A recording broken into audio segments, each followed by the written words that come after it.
Muhammadin nabiyya wa rasulah. Rabbi zidni ilman farzuqni fahman. Amma ba'd. Rekan-rekan anggota Kokam pimpinan daerah Muhammadiyah Kabupaten Pekalongan, Bapak Ibu jamaah Mushola Al-Kautsar. Betul ya? Semoga Allah melimpahkan rahmat dan keberkahannya untuk kita semua. Amin ya rabbal alamin. Mari kita mulai kajian kita dengan bacaan basmalah. Bismillahirrahmanirrahim. Kita lanjutkan kajian Kitab Tauhid, memasuki bab yang ke-14. Betul ya? Yang akan membahas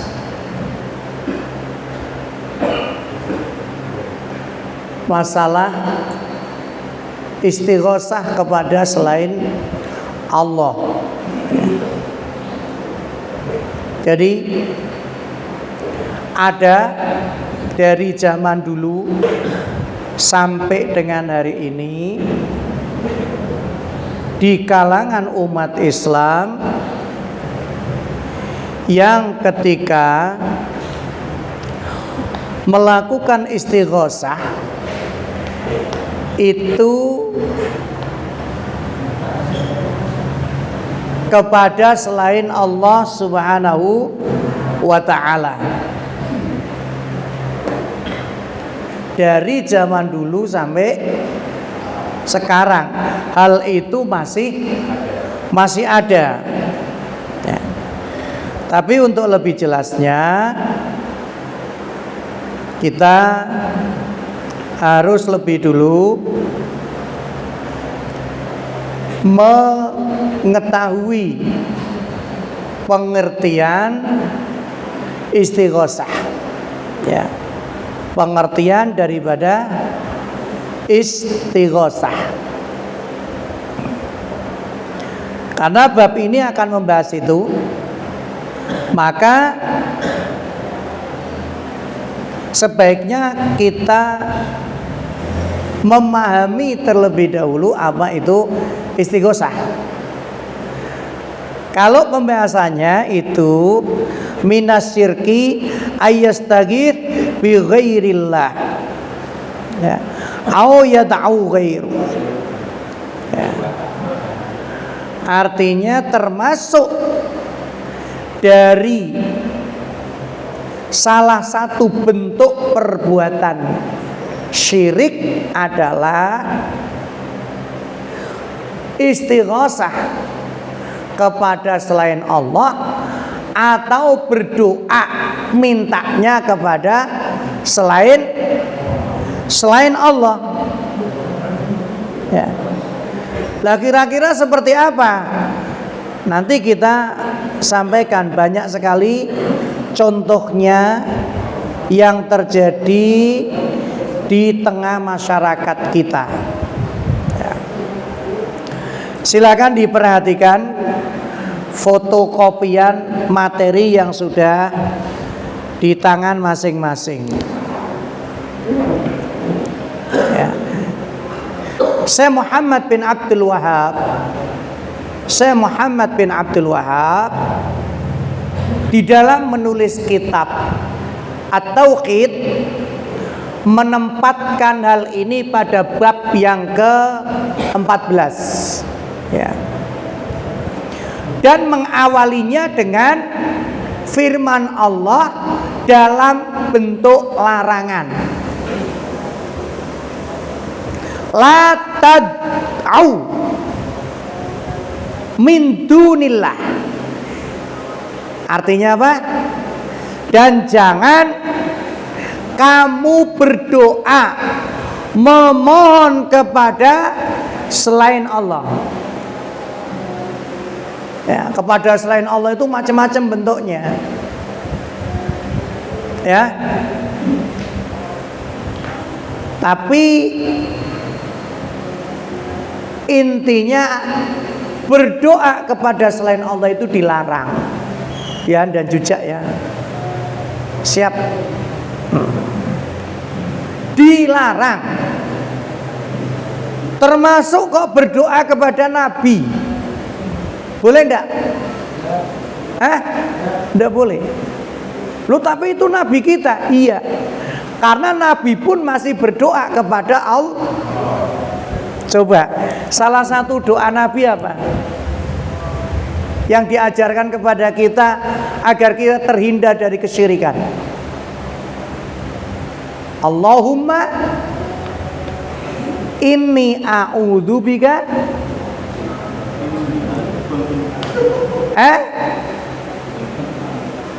min an nusyrika bika syai'an na'lamu wala lupa. Ini ajudan saya yang baru, Pak. Namanya Mas Dimas. Alhamdulillah baru mengambil pendidikan baret merah, Pak. Di UMPP tapi. Allahumma inna na'udzubika. Ya Allah, kami memohon kepadamu min an nusyrika bika syai'an na'lam. Ya, dari apa?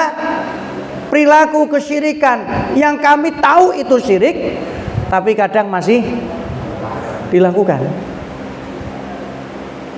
Ya, maupun kesyirikan yang tidak diketahui. Karena nanti ada perilaku-perilaku syirik yang sudah terjadi di masyarakat. Ya Bu ya, Bu, kok nggak pakai seragam kokam? Belum dapat ya? Nanti minta sama Komandan Tajudin. Tapi yang bentuk daster nggak ada. Ya, tetap adanya seragam taktikal. Jadi nanti ada kokam perempuan. Siap ya Bu ya? Alhamdulillah. Ya, kita dapat anggota baru di sini ya. La tad'u min dunillah. Itu jelas ya larangannya. Jangan kamu berdoa memohon meminta kepada selain Allah. Kenapa? Allah jawab, "Ma la yanfa'uk." Enggak ada faedahnya, enggak ada manfaatnya. Ya. Itu sama seperti ya orang meminta doa kepada berhala. Apa berhala bisa memberikan manfaat? Masih ingat peristiwa Nabi Ibrahim menghancurkan berhala-berhala itu? Kan termasuk argumentasi daripada Nabi Ibrahim kepada Raja Namrud waktu itu. Ya coba kamu tanya patung yang paling besar, bisa tidak dia memberi manfaat dan mudarat? Maka larangan Allah tegas, la tad'u min dunillah ma la yanfa'uka, yang tidak bisa memberikan manfaat apapun kepadamu. Ya, sama sekali.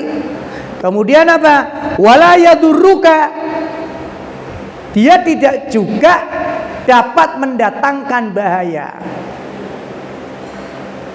Ya. Oh, ini nanti kamu kalau setiap Jumat Kliwon tidak memberikan sesaji misalnya kepada ya berhala yang di pojok ngisik sana itu bisa bahaya itu. Cok rob maneh wong patunge nggo tanggul rob. Malah ya duruk. Fa in fa'alta dzalika idzan minadh dhalimin. Kalau nekat tetap melakukan itu, maka inna dzalika minadh dhalimin.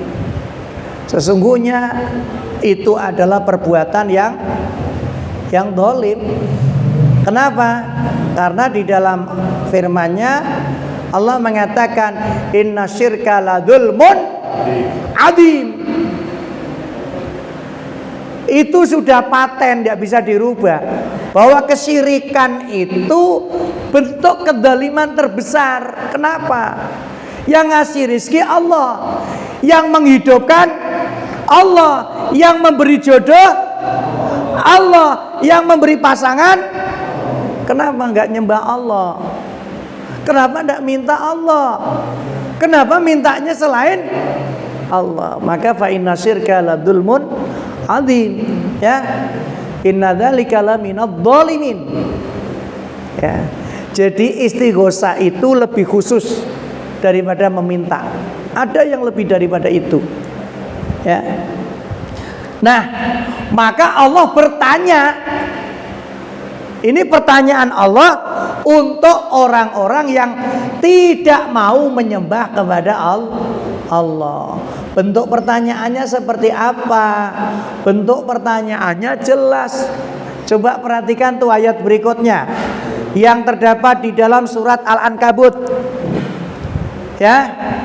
Itu bentuk pengujian dari Allah kepada mereka-mereka yang menyetukan Allah. Ibu-ibu dapat fotokopinya enggak? Dapat. Kopinya sudah? Oh, belum. Ternyata di sini, Bu. Ini kopinya, itu foto. Boleh saya minum? Boleh. Bismillah. Makasih ya, Bu. Baik. Wa iyam saskallah bidzurrin. Perhatikan.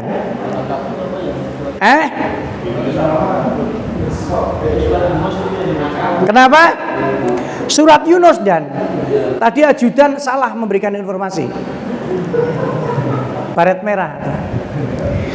Wa iyam saskallah bidzurrin fala kashifalahu illa huwa. Artinya jelas. Dan jika Allah menimpakan kepadamu sesuatu bahaya atau suatu bahaya, maka tidak ada yang dapat menghilangkannya kecuali Allah. Paham enggak? Allah ngasih penyakit, pasti Allah ngasih obat. Allah ngasih sesuatu yang membahayakan kita, Allah pasti akan mengasih sesuatu yang dapat menyelamatkan kita.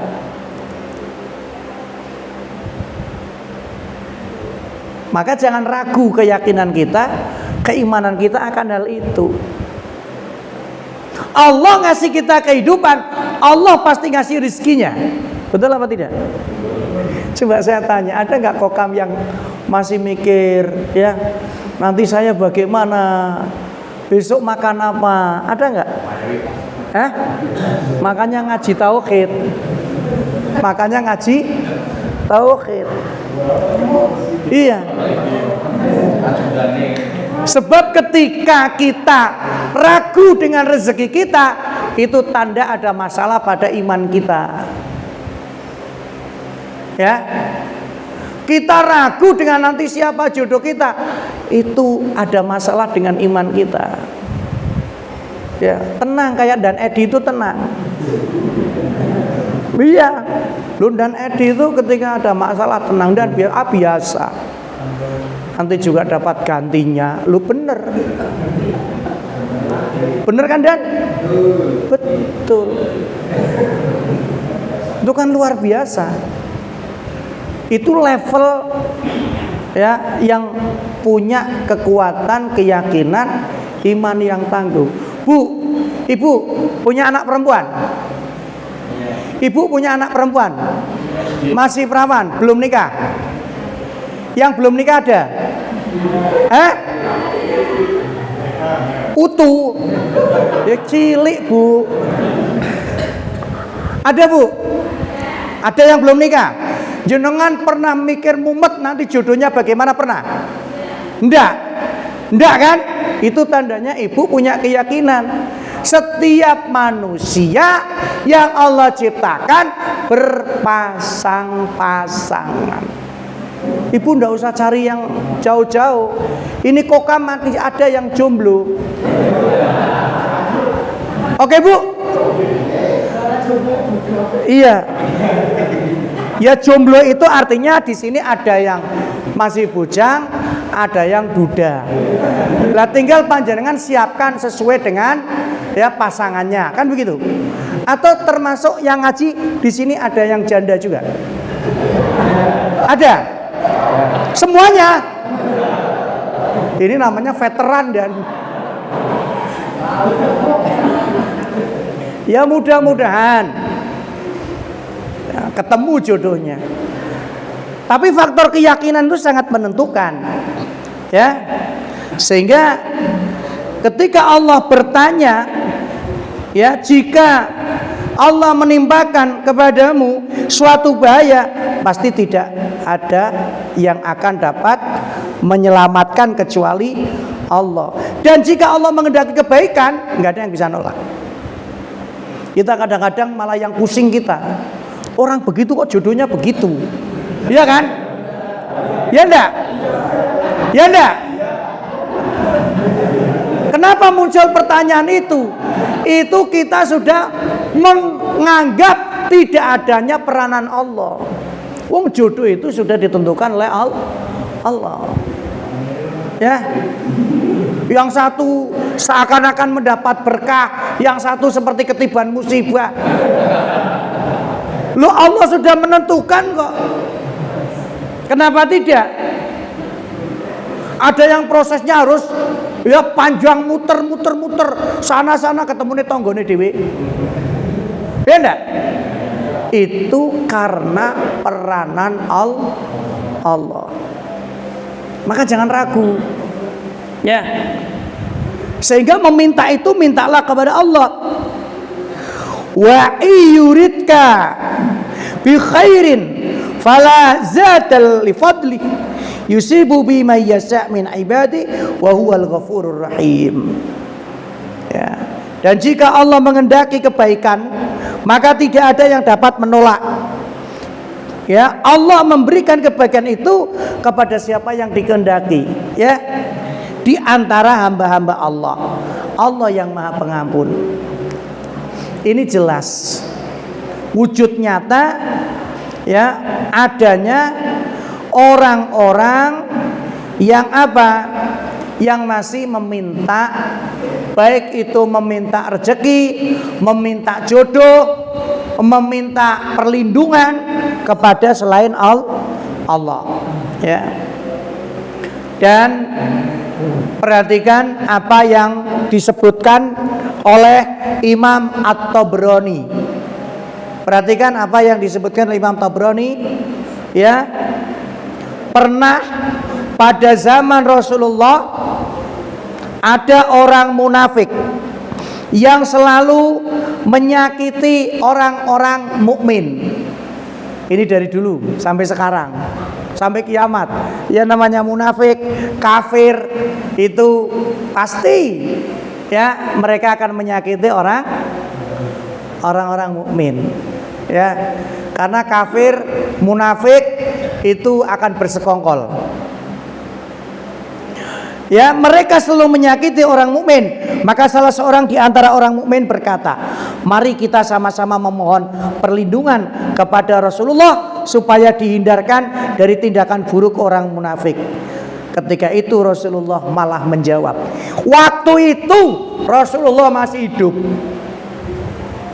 Ada orang disakiti orang munafik, kemudian mengajak supaya tidak disakiti orang munafik, mari kita minta perlindungan kepada Rasulullah. Dalam konteks ini mereka ingin berdoa meminta perlindungan kepada Rasul. Maka kata Rasulullah, innahu la yustaghatu bi wa innama yustaghatu lillah. Sesungguhnya aku tidak boleh dimintai perlindungan. Ini saking khawatirnya Rasulullah kepada sahabatnya, kepada umatnya. Kamu jangan istighosah minta kepadaku. Bahasa kitanya seperti itu, Dim. Ya, kamu jangan berdoa meminta kepadaku. Ya, hanya Allah saja yang boleh dimintai. ya perlindungan. Ya, dalam konteks ini artinya apa? Dia bisa terjerumus dalam perbuatan syirik. Kecuali permintaannya itu konteksnya berbeda. Ya. Dia bukan berdoa kepada Rasulullah, tapi minta didoakan oleh Rasulullah. Orang soleh. Nah, kalau Rasulullah ya di atasnya orang soleh nanti. Levelnya maksum. Ya. Maka perhatikan sekarang definisinya. Ya, perhatikan definisinya. Istighosah itu apa? Seseorang minta pertolongan, perlindungan dalam keadaan sempit untuk dihilangkan kesempitannya, sedangkan doa lebih umum. Artinya istighosah itu lebih khusus daripada doa. Itu yang bahaya. Karena ini lebih khusus daripada doa. Istighosah itu jelas meminta. Ya. Biasanya kalimat yang dipakai oleh orang-orang Arab itu aghithni. Karena itu adalah istighosah. Jadi istighosah dan doa adalah ibadah. Bila mana ditujukan kepada selain Allah, maka itu sebuah kesyirikan. Ya, maka ketika Anda ketemu dengan orang soleh, Anda minta didoakan, silakan. Tapi ketika Anda ya berdoa kepada orang soleh itu, ini yang menjadi masalah. Ya, maka Syekh Muhammad bin Abdul Wahab dalam kitab ini betul-betul ya memperhatikan persoalan ini. Nah, di sini istighosah itu terbagi menjadi dua. Ya. Pertama, istighosah kepada Allah. Boleh enggak ini? Harus. Istighosah kepada Allah. Itastaghiitsu rabbakum fastajaba lakum anni mumittukum bi alfi minal malaika murdifin. Ingat, ketika kamu memohon pertolongan kepada Tuhanmu, lalu diperkenankan bagimu, sesungguhnya aku akan mendatangkan bala bantuan kepada kamu dengan 1000 malaikat yang datang berturut-turut. Jadi kejadian ini terjadi pada perang Badar ya. Perang Badar itu coba diingat, pasukan muslim jumlahnya berapa? Pasukan kafir jumlahnya berapa? Dan Edi berapa dan? Pasukan muslim? Nah, ini karena beda satuan. Yang satu infanteri, yang satu armet.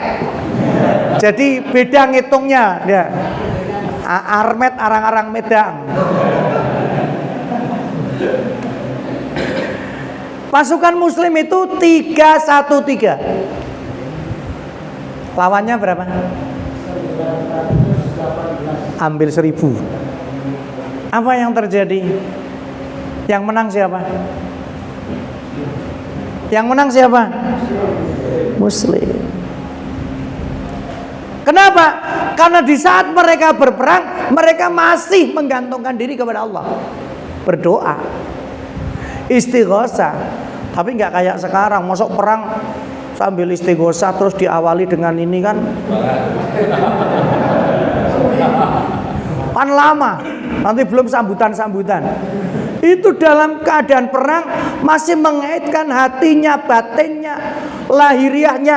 Ya Allah, bantu kami, tolong kami. Mintanya ke Allah. Allah punya wewenang penuh. Allah perintahkan malaikat, Allah turunkan malaikat di perang Badar itu. Maka ahlul Badar itu ada dari kalangan malaikat, ada dari kalangan manusia. Itu ahlul Badar. Akhirnya menang. Jadi kita tidak boleh sekejap pun meminta kepada selain Allah. Jangan, tidak boleh. Ya, dalam kondisi apapun, dalam situasi apapun. Ya. Kenapa? Karena resikonya ketika kita melakukan hal itu, ya sudah terjebak dalam perbuatan syirik. Ya. Jadi istighosah itu bagian daripada doa. Maka tidak boleh itu dipanjatkan kepada selain Allah. Ya, saya bawa ajudan ini, minta tolong dibacakan terjemahan hadisnya pada yang terhormat Al-Mukarram Bapak Haji Dimas. Iya, artinya aja.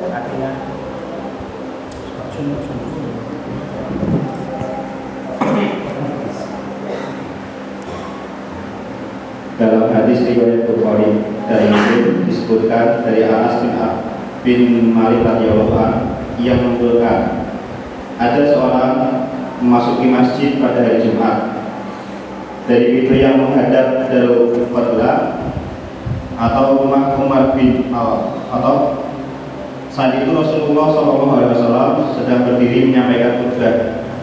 Orang itu lalu berdiri menghadap Rasulullah sambil seraya berkata, wahai Rasulullah, harta benda telah habis dan jalan-jalan terputus. Maka mintalah kepada Allah agar menurunkan hujan buat kami. Anas bin Malik berkata, maka Rasulullah SAW mengangkat kedua tangannya seraya berdoa, ya Allah, berilah kami hujan. Ya Allah, berilah kami hujan. Ya Allah, berilah kami hujan. Anas bin Malik melanjutkan, demi Allah, sebelum itu kami tidak melihat sedikit pun awan baik yang tebal maupun yang tipis. Juga tidak ada antara tempat kami dan bukit itu rumah atau bangunan satupun. Tiba-tiba dari bukit itu tampaklah awan bagaikan perisai. Ketika sudah membumbung sampai ke tengah langit, awan itu pun menyebar lalu turunlah hujan. Anas bin Malik berkata, demi Allah, sungguh kami tidak melihat matahari selama 6 hari. Hadis riwayat Bukhari halaman 1014, Muslim halaman 897, posisi paling Pak Tiru Ustadz tadi Hidayat, posisi paling pojok kanan sebelah kiri. Itu terjadi di zaman Rasulullah. Rasulullahnya masih hidup, tapi dia tidak minta kepada Rasulullah, tapi dia minta tolong Rasulullah untuk mendoakan. Ya, dan Rasulullah mendoakan. Yang diminta apa tadi? Hujan, karena sudah kekeringan. Rasulullah berdoa 3 kali. Ya Allah turunkan hujan, ya Allah turunkan hujan, ya Allah turunkan. Apa dampaknya yang terjadi? Hujan turun dan matahari tidak kelihatan selama 6 hari. Ya. Jadi terhadap orang soleh kita boleh meminta doa, tapi kita tidak meminta kepadanya, tapi meminta kepadanya untuk mendoakan kita. Paham enggak? Paham enggak? Ya. Itu yang diperbolehkan. Istighosah yang diperbolehkan. Nah, yang repot adalah ketika orang itu sudah tidak ada atau orang itu sudah meninggal. Saking diyakini kewaliannya, maka tetap kemudian orang berharap, walaupun sudah meninggal, berharap kalau berdoa dengan yang bersangkutan tadi akan dikabulkan. Ini yang jadi masalah. Ya. Kemudian yang kedua, istighosah dengan makhluk dalam hal yang mampu mereka lakukan. Ini istighosah yang kedua. Tadi yang pertama istighosah apa? Yang disyariatkan, yaitu istighosah kepada Allah. Ya. Kemudian yang kedua istighosah dengan makhluk dalam hal yang mampu mereka lakukan. Ya, ini saya baca sendiri. Soalnya nanti Kanjeng Dimas ada pojok kiri sebelah kanan gitu, dan baret merah soalnya. Dan Musa masuk ke kota Memphis ketika penduduknya sedang lengah. Maka didapatinya di dalam kota itu 2 orang laki-laki yang berkelahi. yang seorang dari golongan Bani Israel, seorang lagi dari musuhnya, yaitu dari kaum pengikut Fir'aun. Maka orang yang dari golongannya meminta pertolongan kepadanya untuk mengalahkan orang yang jadi musuhnya. Lalu Musa meninjunya. Nah, ini berarti Kokam harus aktif nih bela diri praktisnya. Aktif gak Kokam bela diri praktisnya? Nggak pernah ada latihan bela dirinya? Wes pokoknya kalau nggak ada bareng-bareng ya di rumah latihan masing-masing lah ya. Iya. Nanti di rumah latihan masing-masing. Karena pada waktunya dibutuhkan itu. Ya. Nah, maka lanjutnya apa? Orang yang dari golongan meminta pertolongan kepadanya untuk mengalahkan orang yang menjadi musuhnya. Lalu Musa meninjunya dan matilah musuhnya itu. Musa berkata, ini adalah perbuatan setan. Sesungguhnya setan itu adalah musuh yang menyesatkan, lagi nyata permusuhannya. Meminta kepada orang yang dia mampu melakukannya. Yang diminta dalam sengketa tadi apa? Untuk mengalahkan musuh, itu boleh. Kalau tidak mampu ya minta sama yang mampu. Tapi kaitannya ya dengan hal-hal lain, hal itu tidak diperbolehkan. Ya. Maka di sini ada syarat. Ya, Kanjeng Dimas ada syarat. Syarat dibolehkannya istighosah kepada makhluk. Bu, ngantuk. Kokam ora seneng nek duwe mertua ngantukan. Iki Kokam mitmu kan ilang-ilang. Calon mertua yang mana gitu. Ibu aja ngantuk ya. Aja ngantuk, Bu, ya. Dipentelengi sing Pak dipek mantu sing ndi dipentelengi. Peci abang kosong, Bu, peci abang. Kosong. Ya. Yang pertama, orang yang meminta harus meyakini sepenuhnya bahwa tidak ada yang dapat memberi manfaat dan mudarat melainkan Allah. Dia minta tolong, misalnya Dimas minta tolong kepada Dan Edi, tetap keyakinannya bukanlah Dan Edi yang bisa segala-galanya, tapi karena Dan Edi ya ada campur tangan dari Allah. Alalahul khalqu wal amru. Ingat ya, menciptakan dan memerintahkan hanyalah Allah. Yang memerintah dan menciptakan hanyalah Allah. Ya. Yang kedua syaratnya, yang dimintai pertolongan memang mampu untuk melakukannya. Memang mampu untuk melakukannya. Yang ketiga, yang dimintai pertolongan hidup. Jangan minta tolong kepada orang mati. Coba siapa yang pernah melihat orang hidup minta tolong sama orang yang sudah mati? Siapa yang pernah ngalami secara pribadi? Diarahkan gitu. Diarahkan, kamu kalau mau minta, butuh hajat, kamu ke sana. Sering. Ini gimana sekjen?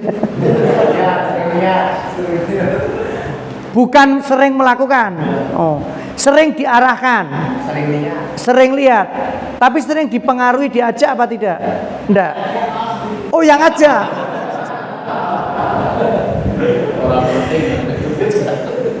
Ini dua orang ini kok enggak akur ini. Iya, lintas generasi ini, generasi muda sama generasi tua enggak akur ini. Bahaya ini ya. Bisa terjadi perang dunia ketiga. Orangnya masih hidup. Orang yang sudah meninggal dunia tidak dapat memberikan manfaat apapun. Ya. Maka bagi nanti yang akan menikah di bulan Syawal atau setelahnya, saya pesen ya, kalau mau ziarah ke kuburan ziarah saja, tapi jangan ngomong di kuburan. Mbah, putumu Pak nikah, Mbah. Tolong ya Mbah didoakan biar tamune sing teko akeh, ben ora udan, ben pas ijab kabul ora ndredeg. Ya, Bu, ada yang begitu kadang-kadang ke kuburan, pamitan mau nikahan, mau sunatan, terus ngomong di kuburan seperti itu. La yanfa, tidak ada manfaat. Ya. Maka minta kepada Allah supaya dimudahkan, ya. Karena orang yang sudah meninggal itu dia sedang sibuk dengan dirinya sendiri, mempertanggungjawabkan amalnya. Yang keempat, yang dimintai pertolongan hadir dan tahu persis. Ayo jujur, siapa yang minta tolong pernah kehilangan sesuatu, tapi ya untuk mencarinya itu tidak datang ke tempat kejadian, tapi menggunakan baskom diisi air.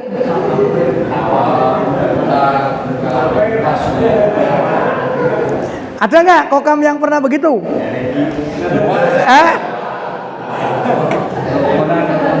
Pernah kehilangan, tapi kemudian ya minta tolongnya kepada orang-orang seperti itu. Ya. Maka syarat keempat dipahami betul tuh. Syarat yang keempat dipahami betul. Yang dimintai pertolongan hadir dan mengetahui. Istighosah kepada yang tidak hadir sama halnya dengan istighosah kepada yang sudah meninggal. Oh, saya mau minta tolong nih kepada arwahnya ini nih. Nah itu dianya kan gak hadir. Katanya yang hadir arwahnya.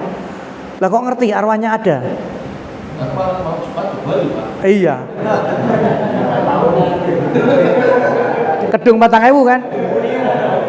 Tradisinya begitu. Alhamdulillah ini sudah tobat. Tidak boleh.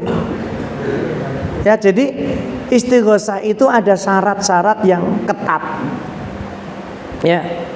Ada syarat-syarat yang ketat. Maka di sini juga ada istighosah yang dilarang, yaitu apabila ditujukan kepada selain Allah dan tidak memenuhi syarat-syarat tadi. Ya, tidak memenuhi syarat-syarat tadi. Ya. Maka kita paling tidak bisa memberikan pemahaman kepada keluarga kita. Jangan sekali-kali bersentuhan dengan hal semacam itu. Karena kesyirikan itu kalau tobatnya tidak taubatan nasuha tidak bisa. Tidak bisa Allah mengampuninya. Walaupun melewati Ramadan berkali-kali, tapi kalau masih seperti itu Allah tidak akan mengampuninya. Itu termasuk orang yang rugi. Ya, melewati Ramadan tapi dia tidak dapat ampunan oleh Allah. Kenapa? Karena kesyirikan yang dia lakukan. Ya. Jadi di sini hati-hati. Kadang-kadang ada kalimat-kalimat ya yang tanpa kita sadari ternyata itu juga mengarah kepada perbuatan-perbuatan syirik.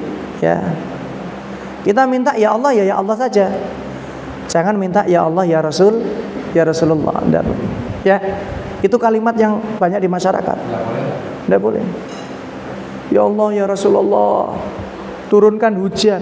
Rasulullah sendiri minta ke Allah. Ya Allah ya Rasulullah, tolong ya Allah ya Rasulullah sembuhkan penyakit anak saya. Enggak boleh. Minta hanya kepada Allah. Apalagi masih menyebut apa? Nama-nama orang-orang soleh yang sudah meninggal. Ya Allah ya Rasulullah ya Allah ya Syekh ini ya Syekh ini ya Syekh ini ya Syekh ini. Akhirnya apa? Ya, akhirnya permintaannya sudah tidak murni hanya kepada Allah, tapi di situ mencampur adukkan. Ya minta kepada Allah, ya minta kepada makhluk Allah. Nah, ini hati-hati. Karena ini bisa menimpa siapa saja. Dan ini dosanya besar.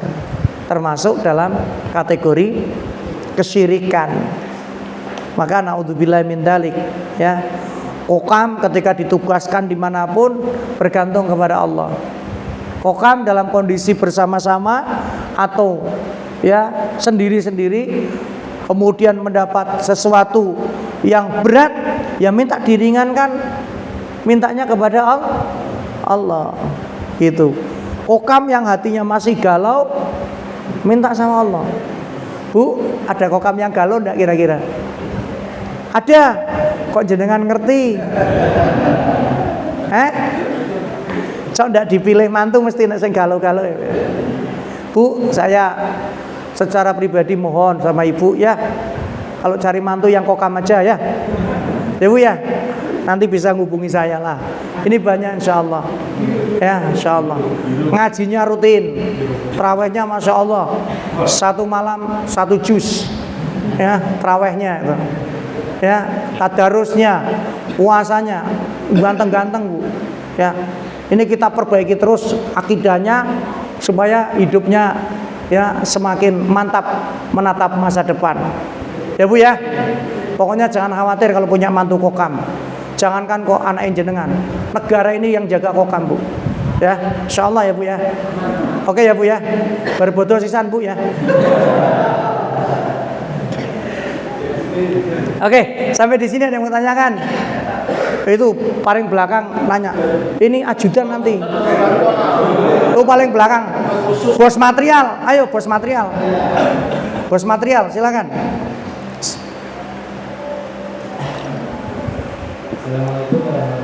Waalaikumsalam warahmatullahi wabarakatuh. Kalau di tradisi atau di kebiasaan di tempat kita di Jambi khususnya itu masih ada meminta air kepada seseorang. Jadi biasanya ketika ada anak itu menangis, Honda jadi Iya. itu masuk syirik atau tidak, karena biasanya itu minta air yang biasanya tokoh-tokoh kiai. Oke. Oke, baik, terima kasih. Ada lagi? Oh iya. Iya, ajudan.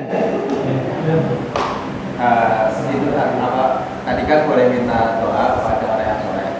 Yang dimaksudkan orang soleh dalam Al-Quran itu bagaimana? Oke. Yang kedua, Masya Allah. Yang kedua, cara menghilangkan kepercayaan, misalnya berdoa lewat orang itu gimana di masyarakat kita? Nah, tapi kemana? Nggak pernah akur ini. Baik, bos material. Tadi saya di sini, kesini dijemput sama yang punya suli. Jadi kalau butuh air langsung ke suli saja. Itu sudah didoain sampai 1 sumurnya itu. Ya, nanti tinggal ngebel. Ada anak rewel ngebel suli. Nanti dikirim butuh berapa gitu. Ya. Jadi air itu media saja. Air itu media saja. Ya. Kalau ada anak rewel ini dan itu, ya kita akan berpikirnya Islam berkemajuan. Jangan buru-buru pikirannya ke arah situ. Ya, kenapa? Karena ketika anak nangis itu sinyal yang diberikan oleh Allah. Sebab anak kecil belum bisa bicara. Itu sinyal yang diberikan oleh Allah agar orang tuanya mencari tahu kenapa dia menangis. Karena sebab nangis itu banyak. Ya, mungkin dia lapar, mungkin dia sedang marah. Ada sesuatu yang diharapkan yang tidak terpenuhi, ya, atau karena sakit. Ya, nah kenapa kemudian di kampung banyak terjadi? Karena itu keyakinannya. Ingat, apa yang kita pikirkan itu bagian daripada doa. Ketika melihat anak nangis kemudian berpikir, oh jangan-jangan kena sawan. Ya udah. Padahal diajak ke pasar Tiban pun meneng. Tapi nanti sampai rumah nangis. Kenapa? Cuman diajak tapi tidak dibeliin. Coba kita berpikir lebih maju. Islamnya berkemajuan cara berpikirnya. Ada bidan, periksakan ke bidan. Ada dokter spesialis anak, periksakan ke spesialis anak. Ya, jadi tidak selamanya anak menangis karena faktor-faktor seperti itu. Tidak. Ya. Maka kalaupun hal itu terjadi, boleh apa tidak minta air kepada orang yang dianggap. Kalau minta airnya kepada siapapun boleh. Minta air. Ya. Kepada siapapun boleh. Tapi ketika muncul keyakinan ini air doa, ini air keramat, itu yang jadi masalah. Karena nanti akan muncul keyakinan bahwa yang menyembuhkan, yang ini, yang itu adalah air dari situ. Itu yang kemudian harganya bisa lebih mahal dari suli. Kenapa? Karena ditempeli air doa, air ruqyah, air ini, air itu. Sebetulnya kalau kita mau cerdas, itu bagian daripada marketing. Ayo, iya enggak? Itu bagian dari marketing. Kan ada yang jualan mesinnya, katanya pH-nya bisa menyamai zam-zam. Kan ada. Kemudian tinggal dipasang label air doa yang setiap waktu dibacain Al-Quran oleh pesantren tahfidz. Itu bagian dari marketing. Paham? Loh, yang dari jauh pun sampai ke Pekalongan ada. Saya dikasih itu, alhamdulillah nggak beli, dikasih 2 karton saya dikasih. Ustadz, ini air doa Ustadz. Namanya pakai nama Arab. Ustadz, ini saya kasih biar saya berkah. Loh, saya kasih biar saya berkah. Padahal itu air doa. Yang katanya di sana itu sumber mata airnya berada di tengah-tengah pesantren yang setiap waktu santri itu ngaji di situ. Tapi kita boleh kalau memang ya dalam kondisi tertentu untuk diri sendiri. Jenengan kok lapar atau haus, gak ada makanan, adanya air, udah doakan aja bismillah, mudah-mudahan kenyang, minum. Misalnya lapar tengah malam, ya, dan juga lapar tengah malam.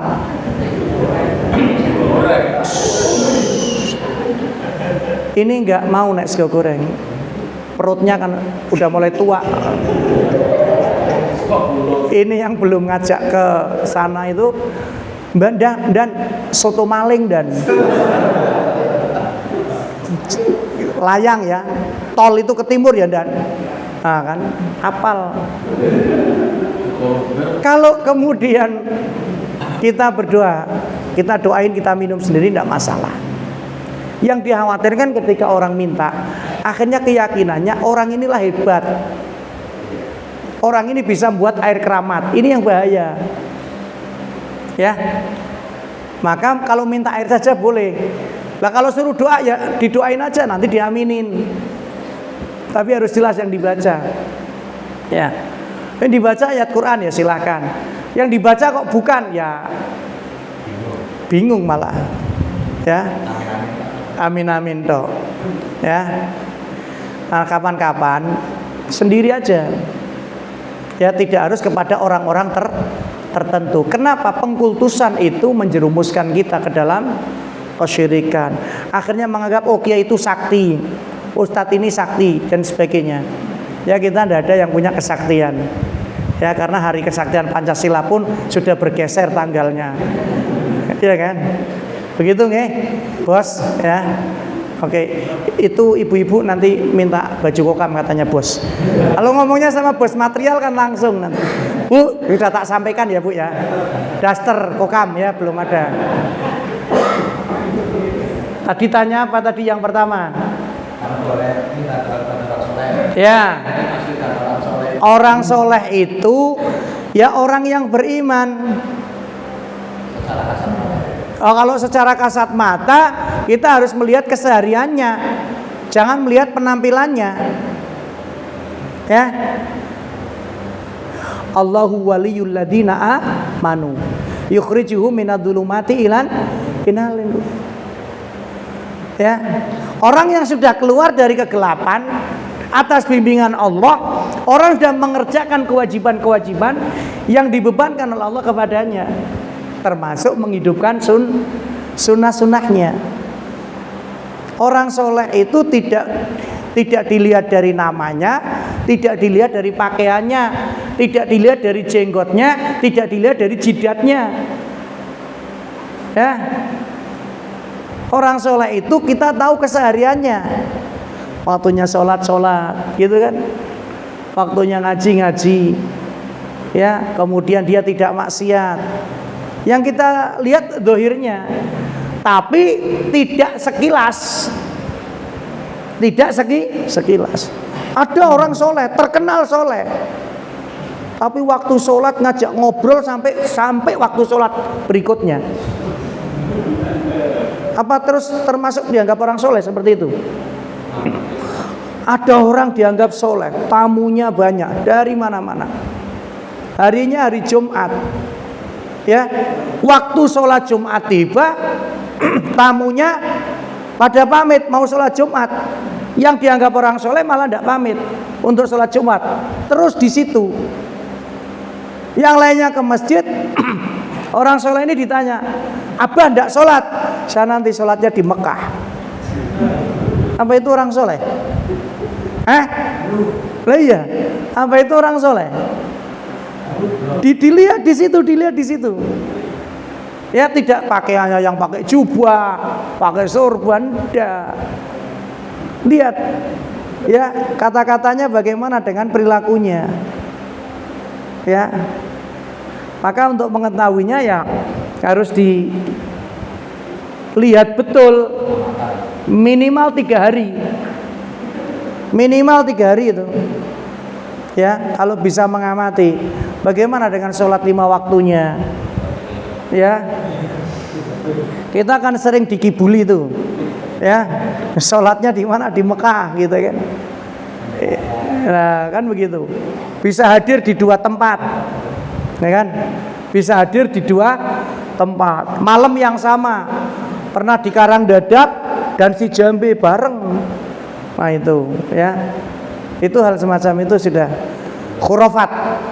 Ya, tidak bisa dibenarkan. Kemudian berikutnya tadi cara yang membenarkan yang misalnya berdoa lewat jalur-jalur, misalnya jalur-jalur perantara. Berdoa lewat perantara itu begini. Kamu datang kepada orang, syukur orang itu orang yang soleh, betul-betul dalam praktek hidupnya soleh, kemudian kamu minta didoakan dan kamu mengamini doanya. Seperti Sa'ad bin Abi Waqqas. Siapa yang pernah dengar kisahnya Sa'ad bin Abi Waqqas? Sa'id bin Zaid. Siapa yang pernah dengar? Sa'ad bin Abi Waqqas ini orang yang berkhidmat penuh hidupnya kepada Rasulullah. Sampai kebutuhan wudhunya Rasulullah itu disediakan. Suatu ketika Rasulullah melakukan perjalanan, sampai kemudian harus menginap di satu lembah. Ya, mendirikan tenda. Ini tendanya Rasulullah, ini tendanya pasukan yang lain. Ada satu orang namanya Sa'ad bin Abi Waqqas. Dia paham betul Rasulullah kalau malam bangun sholat tahajud. Bayangkan di tengah lembah yang gersang, ya. Kalau Rasulullah harus cari air malam-malam, itu kan belum tentu mendapatkan. Padahal Rasulullah diwajibkan sholat tahajud oleh Allah. Akhirnya apa? Dengan kesadarannya Sa'ad bin Abi Waqqas menyiapkan. Begitu bangun Rasulullah tengah malam, langsung kemudian menyapa, "Ya Rasulullah, apakah Rasulullah akan mengambil air wudhu untuk melaksanakan qiyamul lail?" "Iya." "Oh, ini sudah saya siapkan." Masya Allah, terima kasih banget Rasulullah. Selesai wudhu, Rasulullah bertanya kepada Sa'ad bin Abi Waqqas, "Wahai Sa'ad, seandainya Allah mengabulkan permintaanmu, yang kamu minta apa?" Sa'ad jawabnya, "Ya Rasulullah, saya tolong doakan supaya doa-doa saya itu diijabah." Berarti Sa'ad meminta kepada Rasulullah untuk mendoakan, tapi Rasulullah berdoanya kepada jelas dan betul. Akhirnya Rasulullah mendoakan, "Ya Allah, ya, ijabailah, kabulkanlah doa-doa yang dipanjatkan oleh Sa'ad bin Abi Waqqas." Maka ngeri kalau Sa'ad bin Abi Waqqas sampai mengangkat tangan, pasti kejadian. Yang satunya Sa'id bin Zaid. Sa'id bin Zaid itu pernah mendoakan seseorang karena mengambil haknya orang lain.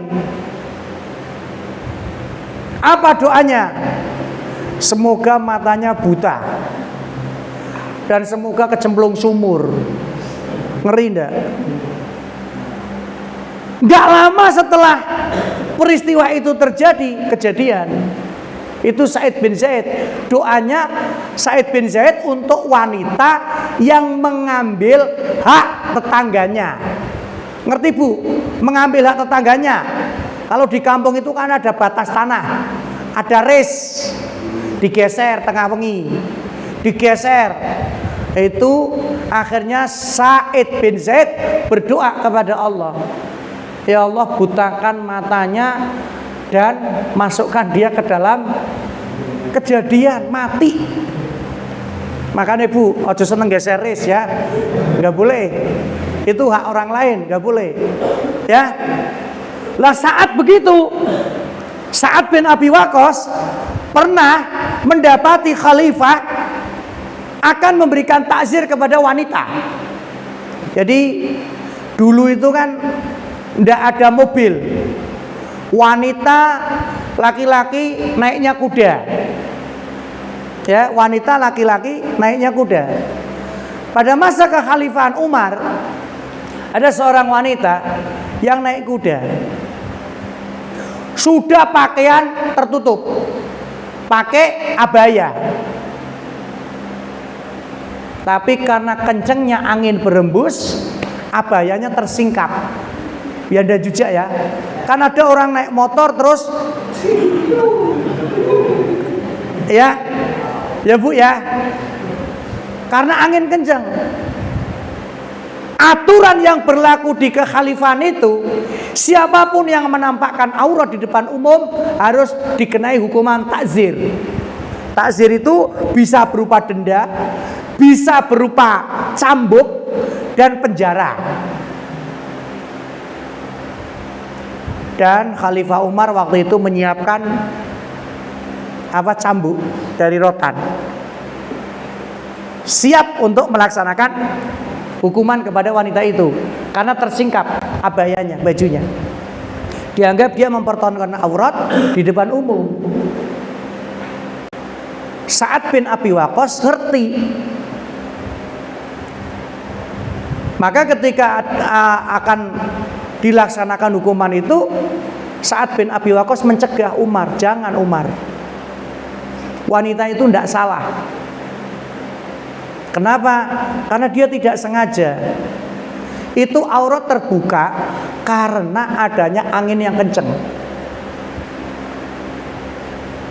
Apa yang dilakukan Umar? Ngerti Umar kan? Pokoknya hukum harus ditegakkan. Ngeri. Ya, Komandan Umar bin Khattab. Ngeri. Kalau komandan udah ngomong begitu, nggak ada yang berani kan? Nggak ada. Tapi kata Sa'ad bin Abi Waqqas, setelah 3 kali mengingatkan Umar, jangan, wanita itu tidak salah, jangan dihukum. Umar tetap ngeyel, harus dihukum, hukum harus ditegakkan. Apa kata-kata terakhir Sa'ad bin Abi Waqqas? Wahai khalifah, apa aku perlu mengangkat tanganku? Ini bahasa kiasan. Apa aku perlu mengangkat tanganku agar Allah menunjukkan keadilan di matamu? Maksudnya, apa aku harus berdoa kepada Allah agar keadilan itu ditunjukkan di depanmu? Apa yang dilakukan oleh seorang Umar yang gagah berani sebagai khalifah waktu itu? Menjatuhkan cambuknya. Dijatuhkan cambuknya dan kemudian mengatakan, jangan Sa'ad, jangan, cukup Sa'ad, saya tidak jadi mencambuk wanita itu. Kenapa? Takut kalau Sa'ad berdoa kejadian. Ya. Nah, kalau terhadap orang-orang semacam ini kita meyakini ini orang yang betul alim, kita lihat kesehariannya, silakan minta doa kepada mereka. Silakan minta doa kepada mereka. Enggak cukup sekali, 2 kali, 3 kali. Ya, komandan Takim itu tiap ketemu saya minta doanya. Sampai habis doa tak kasihkan. Alhamdulillah tahun ini, bismillah.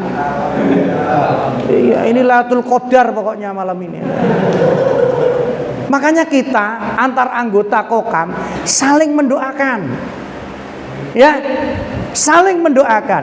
Mungkin level kita berbeda. Ada yang langsung diterima, mudah-mudahan ada. Ada yang ditunda. Ya, mendoakan tapi ditunda. Ya. Dan ada yang apa? Doanya tidak dikabulkan tapi diganti dengan yang lain. Gitu ya, dan Jujak ya. Dan Jujak ini doanya termasuk yang diganti dengan yang lain. Ini minta supaya hafal Quran, nggak hafal-hafal, tapi anaknya hafal Quran semua. Itu kan luar biasa kan? Itu kan dia berdoa, ya, tidak dikabulkan, tidak ditunda, tapi diganti. Coba, diganti. Yakin dan Jujak itu pengen menghafal Quran, tapi faktor usia susah. Akhirnya Allah kasih kesempatan anak-anaknya hafal Quran. Nah, begitu. Jadi boleh meminta seperti itu, tapi kita harus bisa memastikan ini orang betul-betul soleh, alim, ya, di bidangnya, di bidang agama, atau ini sekedar penampilannya saja meyakinkan. Karena sekarang banyak orang yang penampilan meyakinkan, tapi prakteknya nggak meyakinkan. Itu seperti itu. Ya, sehingga kita harus hati-hati. Ya Bu ya, Bu cari mantu. Tips ini. Jangan lihat penampilannya Bu. Ya. Kantoran, ketok gagah, datang pakai mobil. Sekarang banyak rental Bu. Mending yang datang pakai motor bodol tapi punya sendiri Bu. Iya kan? Apalagi apa adanya, jujur. Iya, seperti itu. Yang model-model begitu sudah jangan diharapkan lagi. Percaya sama saya. Ya, bismillah. Kalau mau ngambil Kokam, saya ACC. Kita kompak insya Allah. Ya, nanti ada acara pedang pora. Ya. Dan nanti ada pedang pora enggak, Dan? Oh, pedang ora. Oh ya udah. Ya. Begitu ya. Mas Dimas ya. Kita harus tahu secara lahiriah seperti itu ya. Sehingga ya kita ada harapan kepada Allah Subhanahu wa taala ya. Tapi yang jelas kita harus punya keyakinan setiap doa pasti dijabah. Kapan waktunya kita serahkan kepada Allah. Apa bentuk pengabulannya itu terserah Allah. Oke? Pencongan mana ini? Hadir nggak pencongan? Oh, nggak hadir, ada kajian juga. Tapi Talun, Kedung Muni datang ya. Bligo. Oh, Danesan. Bojong. Kesesi. Seragi. Apa? Belum. Dan Takim silakan mau tanya apa? Saya tadi udah dipesan Pak Ustadz saya jangan ditanya. Nah, makanya saya langsung mempersilakan untuk bertanya saja. Tanya apa Dan? Boleh, di luar materi tidak apa-apa.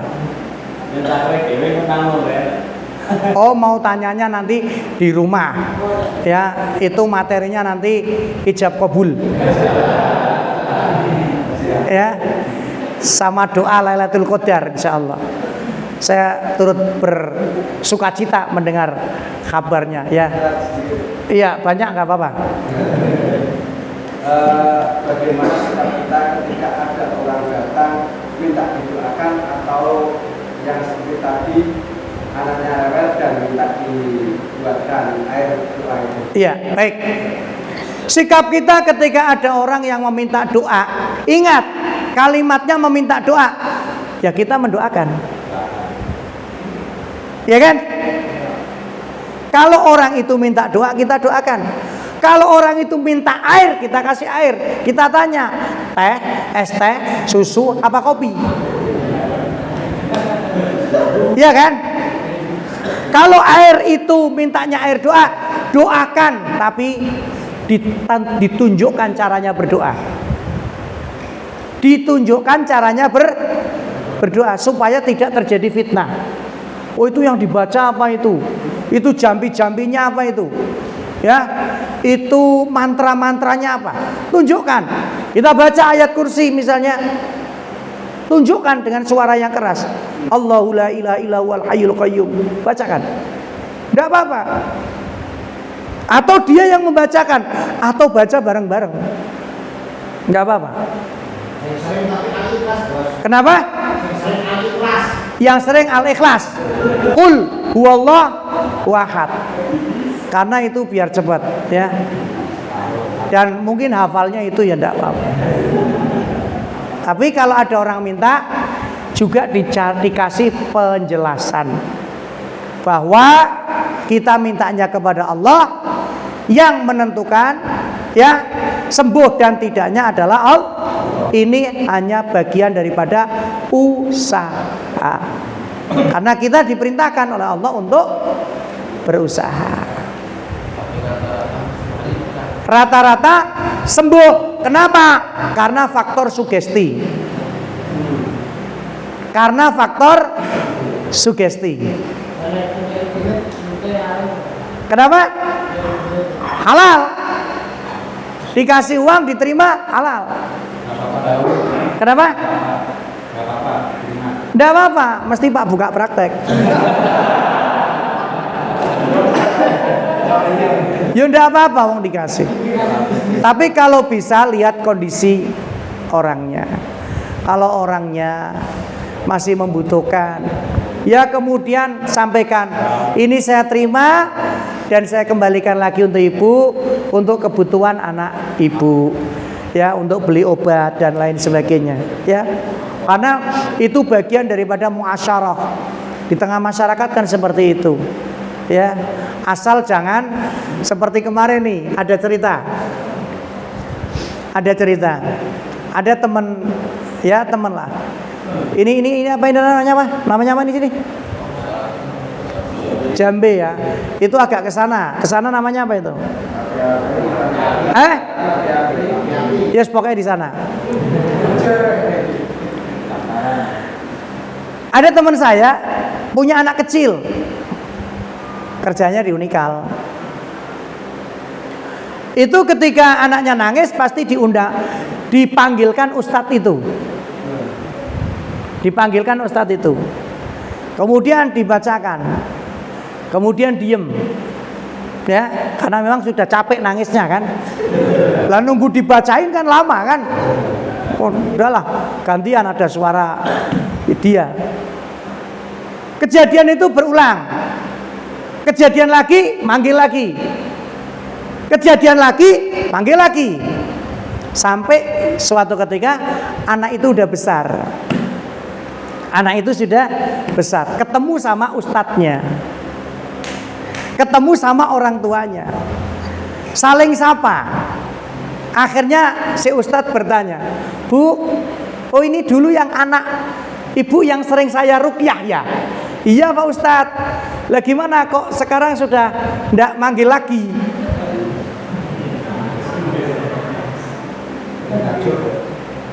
Kok sekarang ndak manggil lagi? Lah anaknya sudah besar kok. Dulu nangis itu karena dia belum bisa ngomong. Nah, ini jangan sampai terjadi seperti itu. Itu saya kemarin diceritain sama ibunya. Ustadznya kok lucu ya?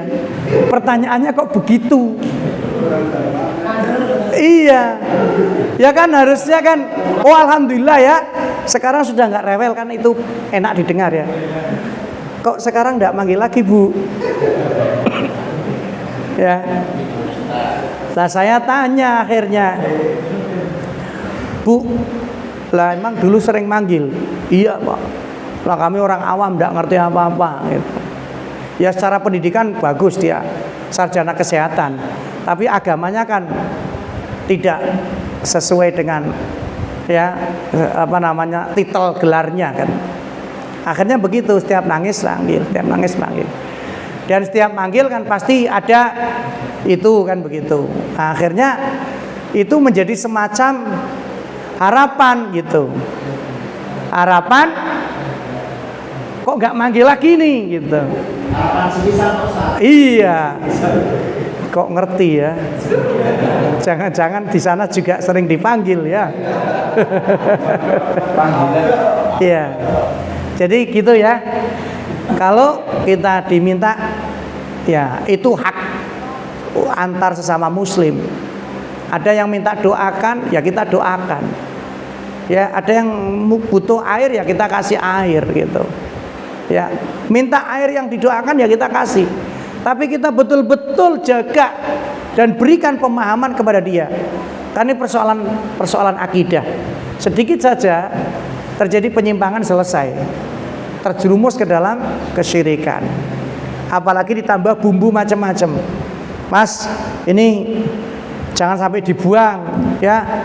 Ini air saya carinya susah. Ya. Ini dari 7 sumber mata air. Gitu kan. Ini ngambilnya harus jam 12 malam. Malamnya Jumat Kliwon. Ya. Iya. Jangan ditambah-tambah begitu. Itu malah nanti merusak ya keadaan. Ya Kokam berpikirnya lebih maju lah ya. Pokoknya yang masih punya anak kecil, kalau terjadi hal semacam itu, konsultasi ke bidan, konsultasi ke dokter ya. Nanti rumah sakit kita jadi sepi kalau orangnya. Apalagi Kiai Muhammadiyah buka praktek begitu. Wah, itu pasti bertentangan dengan manajemen rumah sakit. Ya. Kenapa? Nanti nggak usah ke sana, udah ke ustadznya aja. Ya, kita tidak boleh seperti itu ya. Karena kita harus berpikir lebih maju daripada umat-umat yang sebelumnya. Begitu, ini dan juga sudah mulai kedinginan. Terakhir dan Edi silakan. Ini Pak, kalau kita kan sebenarnya karena kita berhubungan dengan ya banyak dari ormas lain lah misalkan, ini Tuhan sebenarnya menyebut orang yang sudah mati. Kalau kita yang ikut di situ itu mengaminkan. Jangan, itu iya. Ya, menyebut nama-nama orang yang sudah mati dalam doanya sebagai wasilah itu jangan diamini. Jangan. Kenapa? Karena itu berarti ya dia mintanya memang kepada Allah, tapi dia menggunakan wasilah orang yang sudah tidak bisa apa-apa. Karena dia sudah menjadi sebujur bangkai. Maka tidak usah diamini. Ya. Ya kita doa sendiri sajalah. Ya, ibu-ibu, bapak-bapak, teman-teman Kokam yang praktis. Nah, kalau kita mau bikin air doa ya udah bikin sendiri aja. Ya cukup kok Al-Fatihah, ayat kursi, Al-Ikhlas, An-Nas, Al-Falaq, udah cukup itu. Ya, iya. Sudah. Bismillah insyaallah. Ya. Jadi supaya tidak terjadi justru kembali pada masa lampau gitu. Hanya kita menjadi umat yang tertinggal. Sementara ya Haji Ahmad Dahlan sudah menyiapkan ya PKU, apa? Pusat Kesehatan Umat. Ya itu yang harus kita dukung. Ya.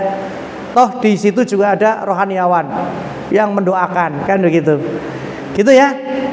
Jam berapa sekarang? Setengah 11 tadi nunggunya udah lama kan? Ya tadi saya harus taraweh di Al-Ihsan karena dapat tugas. Kemudian baru saja selesai ditelepon, yang jemput sudah di depan rumah. Sementara di sana hujannya lebih deras dari sini, sehingga tadi agak lama. Tapi Kokam tidak akan pernah mengkhianati cintanya, begitu ya Bu. Nunggunya saja Masya Allah ya, sampai malam rela menunggu saya, apalagi menunggu calon mertua. Masya Allah Bu, iki serius ya, nanti ngubungi saya nggih. Insyaallah. Bismillah, bismillah, bismillah. Sergap-sergap ngaji insyaallah ya. Pokoknya bismillah, lillahi taala. Cukup dan cukup. Ini beliau sudah menyatakan cukup kajian malam hari ini. Ya kita akhiri sampai di sini. Kita doakan semoga semuanya diberikan kemudahan dan kelancaran oleh Allah Subhanahu. Semoga semuanya proses dimudahkan. Amin. Terima kasih. Dari saya cukup sekian. Fastabiqul khairat. Wassalamualaikum warahmatullahi wabarakatuh.